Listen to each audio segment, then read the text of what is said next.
गुरुदेव आपकी दिन दिन हो, महाराज आपकी दिन दिन हो, महाराज आपकी दिन दिन हो।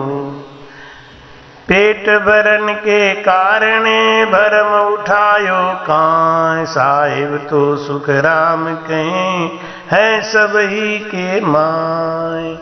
बोलो राम। साहेब तो सुख राम के है सब ही के मां।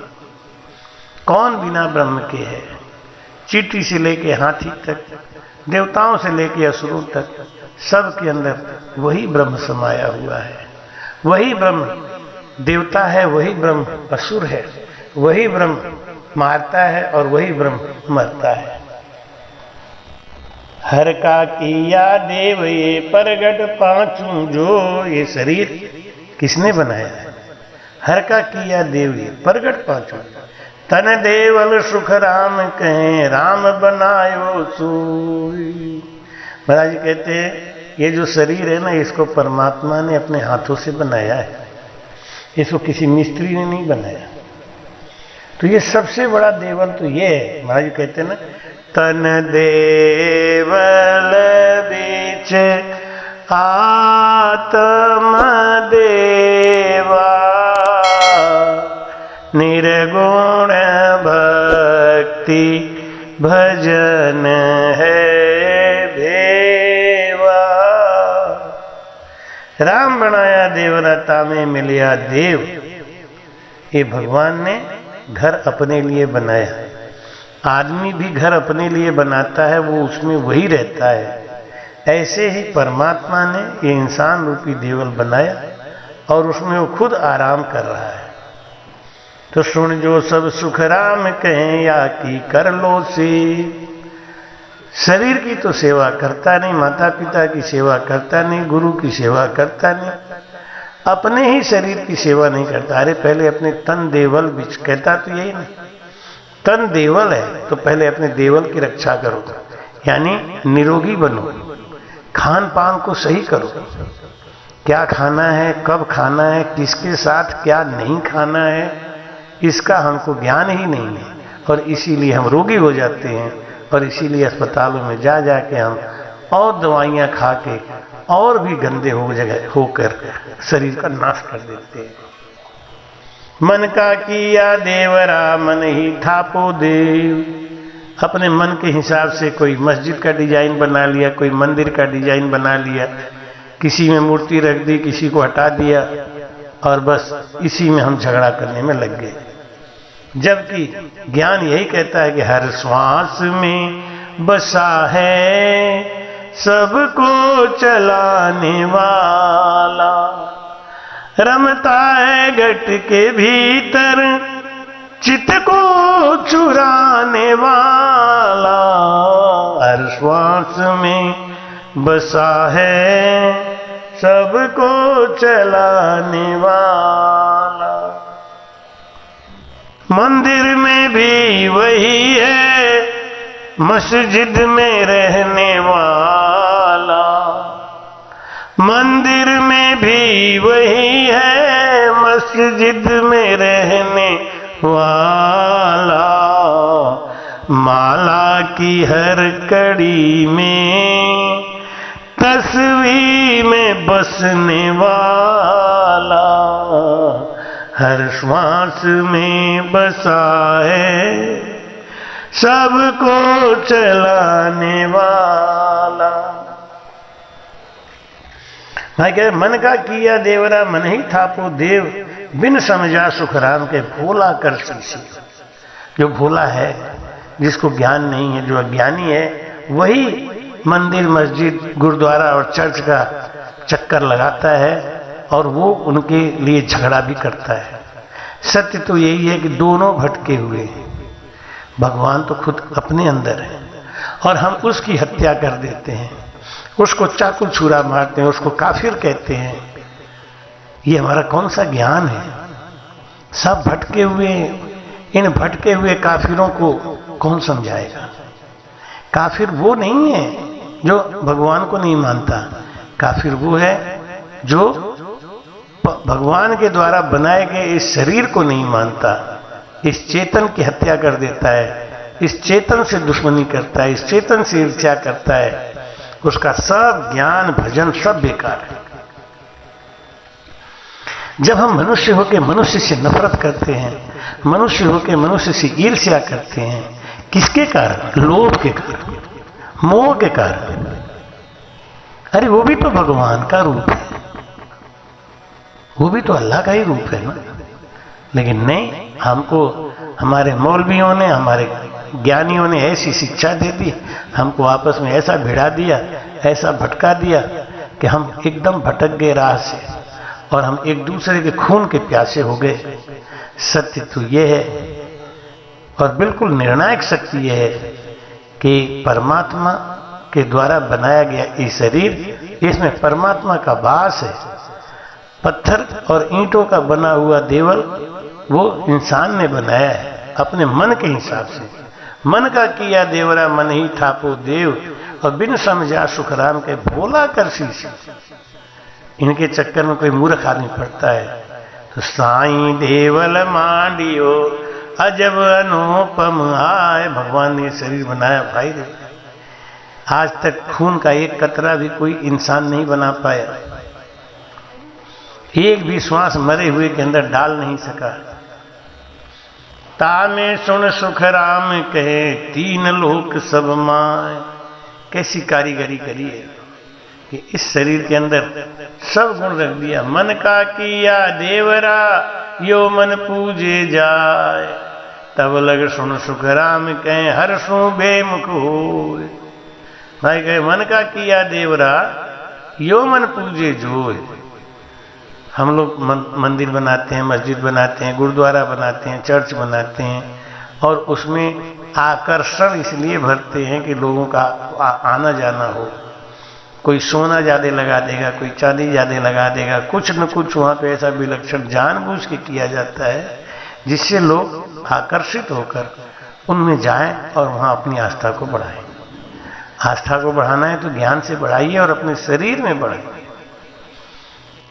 जाना बुरा नहीं है, लेकिन इंसान होकर इंसान से नफरत करना ये बहुत बुरा है। इंसान किस बात के लिए बने? हमको किसी ने, मुसलमान ने नहीं बनाया, हमको किसी हिंदू ने नहीं बनाया।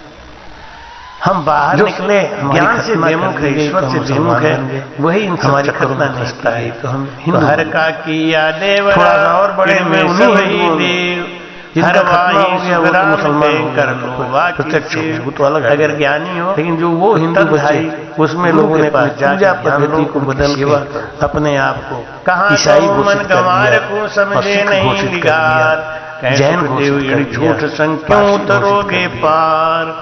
अगर तो ये है मन से सोच के नदी में कूद गए कि हम नाव में बैठे हैं और नाव हमें पार कर देगी तो डूब जाओगे। सत्य तो यही है कि चेतनता को चेतनता से समझा के ज्ञान से रास्ते चलो। सुरगुण काया आपकी निर्गुण शिवरण सार। ये शरीर है, ये सुरगुण है और निर्गुण क्या है? सुमिरन, सांसों का मतन। ये भक्ति सुखराम के दोनों संग विचार। इस भक्ति को ध्यान से समझो। परम मोक्ष जब पावसी, परम मोक्ष में कौन जाएगा? हर नित सिमरा जोए, निर्गुण संग सुख राम कहे सुरगुण भेली हो। सुरगुण और निर्गुण, शरीर और श्वास जब एक होकर रटन करता है तब ये जीव परम मोक्ष को जाता है। परम मोक्ष में कौन सा जीव जाता है? जहां पांच तत्वों का शरीर है, श्वास है और विवेक है।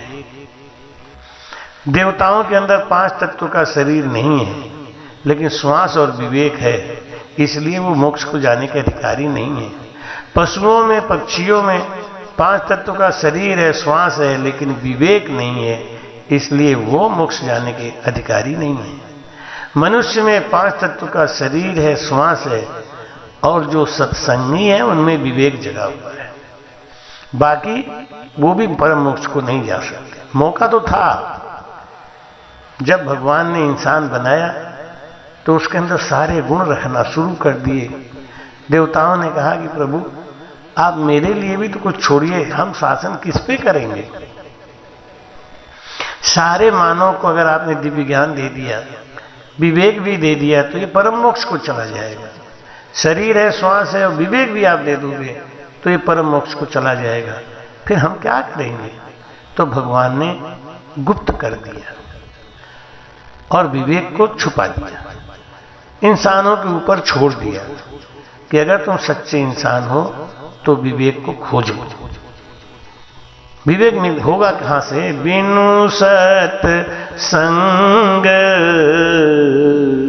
विवेक न होई, राम कृपा बिनु सुलभ न सोई। ये विवेक सत्संग से पैदा होता है, संगत से पैदा होता है। इसलिए महाराज कहते हैं कि संतन के संग लाग रे तेरी अच्छी बनेगी, संतन के संग लाग रे तेरी अच्छी बनेगी, अच्छी बनेगी तेरी बिगड़ी बनेगी, साधुन के संग लाग रे तेरी अच्छी बनेगी। संत के संग लगेगा तब ये ज्ञान आएगा, तब हम समझ पाएंगे कि हाँ परमात्मा कहाँ है, परमात्मा कौन है। एक कथा आती है, एक आदमी जब मरने लगा तो उसने एक विचार किया कि पूत कपूत तो धन क्या संचय, और पूत सपूत तो धन क्या संचय। धन तो मेरे पास बहुत है, लेकिन मैं उसको ऐसे सीधे अपने बच्चों को नहीं दूंगा, नहीं ये बिगड़ जाएंगे। उनको लेना है तो मैं अपने धन को गाड़ के इशारा कर दूंगा, उनको लेना होगा तो ले लेंगे। जैसे महाराज ने इशारा किया कि हरि व्यापक सर्वत्र समाना, और प्रेम ते प्रकट होई हम जाना। उनको पाने के लिए प्रेम जरूरी है, वो प्रकट कैसे होगा? इसका भेद ज्ञानी होगा तो सीख लेगा, अज्ञानी होगा तो उसको विवेक देंगे ही नहीं। तो भगवान ने कहा देवताओं की बात पे कि तुम चिंता मत करो, मैं विवेक को छुपा दूंगा। अब जो बहुत परम ज्ञानी होगा वो विवेक को जगाएगा, वही मोक्ष को जाएगा। जैसे यहाँ इस कथा में आता है कि उस बाप ने अपने धन को गंगा और जमुना के बीच में गाड़ दिया और बही खाते में लिख दिया कि मेरा सारा धन गंगा जमुना के बीच में गड़ा हुआ है, जाके तुम निकाल लो। बच्चे बड़े परेशान हो गए, कहाँ गंगा कहाँ जमुना, इस बीच में कहाँ खोजूंगा। थक हार के गरीबी में गुजारा करने के लिए मजबूर हो गए। एक दिन एक संत आए, उस संत से उन्होंने ज्ञान सीखा। संत ने कहा कि समस्याओं का सब समाधान संतों के पास होता है। संत जिसके जीवन में आ गए उसके जीवन से समस्याएं खत्म हो जाती हैं। उन लोगों ने गुरु बनाया और प्रश्न किया कि प्रभु मुझे एक भेद बता दो, बही खाता में लिखा तो है लेकिन वो जड़ है, वो समझाता ही नहीं कि गंगा जमुना के बीच में गड़ा हुआ धन हम कैसे निकालें। बही खाते में लिखा है लेकिन वो जड़ है।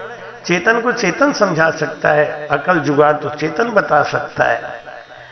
गुरुजी ने कहा कि गंगा जमुना वो वाली नहीं, एक बात बताओ तुम्हारे यहाँ कोई खेत है गंगा जमुना नाम का?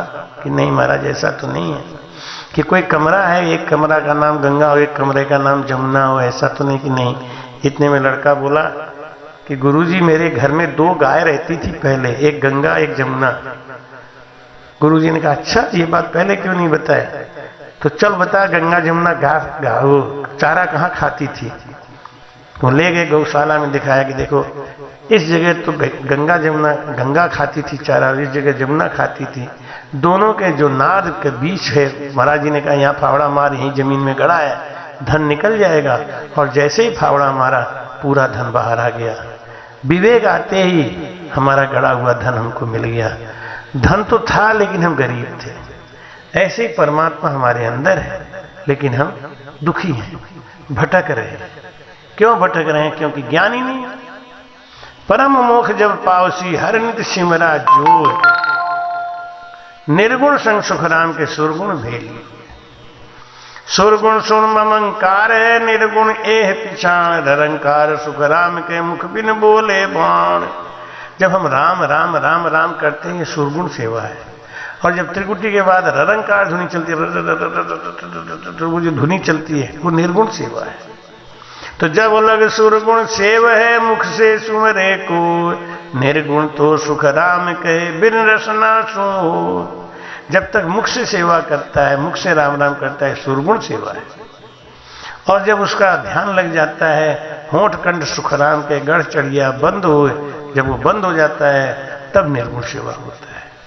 सुरगुण सेवा या सही, मुख से सिमरे राम, ये सुरगुण सेवा है। मुख से सिमरे राम, रट रसना सुख राम कहे पहुंचे निर्गुण धाम। रसना से रटन करते करते करते करते वो निर्गुण धाम को प्राप्त हो जाएगा, परम मोक्ष को जाएगा। सुरगुण निर्गुण एक है, सुन जो इण विद होय, आओ संग सुख राम के मन माना क्यों जोय।